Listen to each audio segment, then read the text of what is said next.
Erik Ten Hag has been transforming Manchester United piece by piece, brick by brick, since he became United manager last season. Now, what I want to do in this video, I think you'll enjoy this one because I definitely will. I'm going to take a look back at every single aspect and the four, I would say, categories where Ten Hag really has been working. Big decisions, transfers, taking control, revolutionising the football. All of them equally as important as the other, sorry. And when they're all done, they can take Manchester United to a different place. I'm going to summarise it all for you in this video chronologically as well and show how United have come from where we were when he arrived to where we are now, heading into the start of the 2023-24 Premier League season and why we're in such a better position. So please, can you drop a like on the video if you do enjoy this one? And hey, subscribe if you're new. But you remember these photos of Ten Hag when he took over as United boss last season?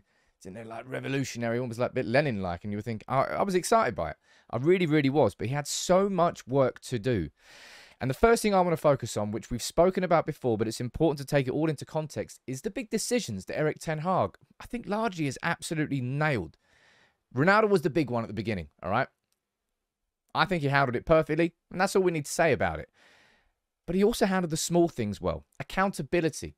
That will always stick in my head. After United got pumped by Brentford and he asked everybody to run the difference between how far Brentford collectively have run as a team and United, but Ten Hag joined in. And that accountability, it gained respect from the players. And it was the small decisions as well. Dropping Marcus Rashford for being late before the Wolves game, despite him being our top goal scorer. And then Rashford coming off the bench and scoring the winner.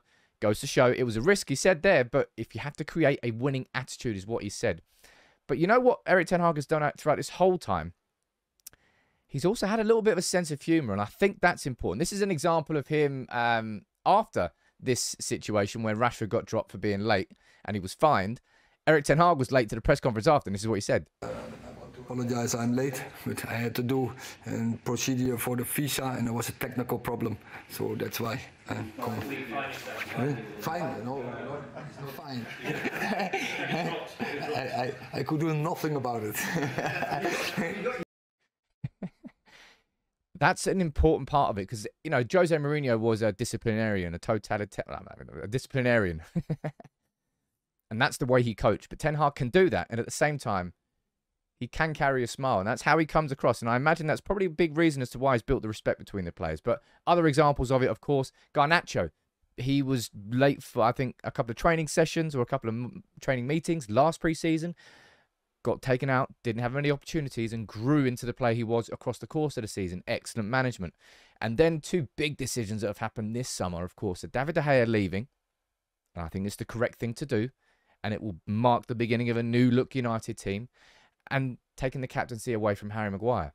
And he's spoken about that quite a lot. And this is what he said in a wide-ranging interview. If you want to, go and read it. It's with Andy Mitten on the National News, I think. This is what he said about it. He goes, it's nothing against Harry. It was an advantage of the team. Then you make the decision. But I will not say that Harry isn't part of this group. He has to fight for his position. He's a very good centre-back.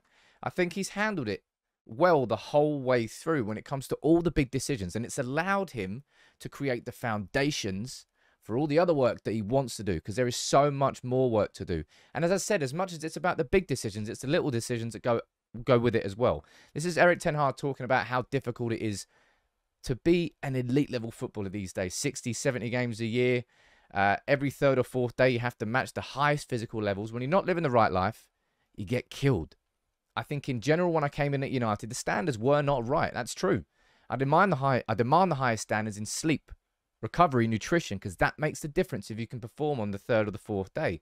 And that's what I mean when you come into the details. And Erik Ten Hag has always been a man about the details. You can see here, this is Omar Meziane.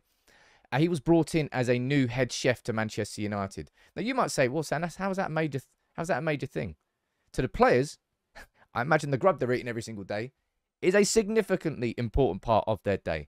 And you've heard nothing but good things about it. About how the nutrition has improved at Manchester United, about how the food has improved at United. You can go down there and see, look, players and staff are informed of the dress and colour code by emailing a day in advance, right down to which colour socks they should be wearing, black or white. Erik Ten Hag is meticulous in his demands and he's consistent the whole way through. So that's all about the decisions, really. And then we move on to the transfers. And of course, the transfers are such a significant part of any successful football club. The reason City have got to the position they're in is because they had like 4, 5, 6 years of just nailing it in the transfer window. Window after window, making the right signings that help take their club from one position to another position. And this summer, United, I think, have got that. And Erik Ten Hag has been the man leading that. Mason Mount, I'm not here to talk about the fees. I'll talk about the negotiations because I think that's a big, important aspect of this whole transformation. Mason Mount has come in. Andre Onana has come in. And Rasmus Højlund will soon be made official. That's 3 major signings, all done before 2 weeks before Manchester United. Well, Rasmus Højlund technically isn't done yet, but the deal's agreed. He'll hopefully be making his debut against Lens at Old Trafford at the weekend. But all 3 major signings done before the first game of the season against Wolves. That puts United in a significantly different position and a better position, a transformed position, compared to last summer, where we had to wait until we had lost to Brighton and Brentford before we made all those big signings. Now we've got them in place. Now we can prepare. And now you can talk about the football, which is what Ten Hag is. He's a coach. But you have to manage all this first because the club was in a bit of a mess when he came in. And something that's definitely helped with this, for sure, is Matt Hargreaves being brought in. Now, Matt Hargreaves used to work with Adidas. And this was announced back in, was this April, May? Oh, March. This was announced back in March. And it was not really many people were talking about it. I'd always prepared a video on this because I thought it could be a significant signing. I can't believe it's called him a signing. A significant appointment. Because Matt Judge, just as bad as Ed Woodward in how bad United used to be running the transfer window. And now that we've seen that United have got Mount, now that we've got Onana, and now that we will have Højlund all in before the pre-season has even ended, well, I suppose the first game against Wolves, that's a massive bit of transformation. That's the club moving forward. And Erik Ten Hag has obviously played a major role in that. And Matt Hargreaves as an appointment, I think, is very smart too. So that's all the big decisions there, right? And how all of those, one by one, has helped piece United standards back together. The transfers going right gives Erik Ten Hag the tools he needs to then take the team forward. Because all of these things combine. And if one of those areas aren't working properly, then the ability for it all to work in unison wouldn't be there. And that's why a year down the line, Ten Hag can really start talking and focusing on the football itself. And this is a big, big difference. I think the big difference is, in reference to last year, is now we have a foundation with this squad. We built that foundation in last season. And so the squad, the way of play. And now we have to find the right players to fit in and who can help to raise the bar. And I think we succeeded that with Andre Onana, we succeeded with Mason Mount, and now we are looking for a striker. So that's Ten Hag talking about the foundations that were set last year, because when he came in, he wanted to take this team to a completely different place, but it wasn't possible. But now that the players are in, now that the foundations have been set, United can now start heading in the right direction. And when you hear this from Andre Onana, right, this is after the game against Dortmund. You know, when he was shouting at Maguire because Maguire made a mistake, did that hospital pass to Christian Eriksen, and it was a mistake, led to a chance which Onana saved. Onana was questioned about it, and this is what Onana had to say. Yes, I try to demand him a lot because I know he's a good player. He's one of the captain of the team. He's big, he's good with the ball, so I would demand him a lot. And he's a great guy. I have a good relationship with him, so he has to be ready. I spoke with him because when I'm in the goal, I will demand to everyone a lot. I will start by myself because I think we are in this together, and mistakes will come, and we don't have to be afraid to make mistakes because this is part of life, and we learn. Onana there, it kind of speaks like a little mini version of Ten Hag in terms of the demands that he will put on others and the demands that he will put on himself and the standards that he will hold himself to.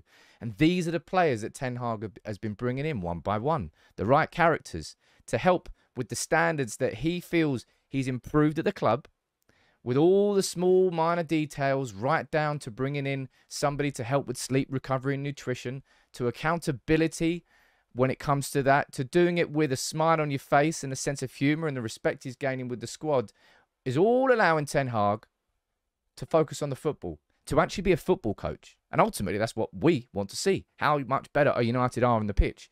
And all of these combined, that's the transformation of Manchester United that is happening under Erik Ten Hag. Has been happening since day one, and it's taken a while, and we're nowhere near the finished product yet. But we're now at the position this season where we really can expect more on the pitch. Can we challenge for the title? I think we should be able to this season. Would I be surprised if we fell short? No, I wouldn't be. But I think we'll be able to compete. I really, really do. Ten Hag is the man. Now, if we can get owners that match that sort of ambition, well, that would be a big help. But given everything that's looming and hanging over the football club this summer, I am impressed with how much United have made progress with the transfers. Combine that with the big decisions. Combine that with the signings that we've made and the now focus on the football. It's exciting times ahead for United. It's all because of that man, Erik Ten Hag. Let me know what you think in the comments below. But I'm enjoying where United are now compared to where we were last season. I'm excited for the season ahead.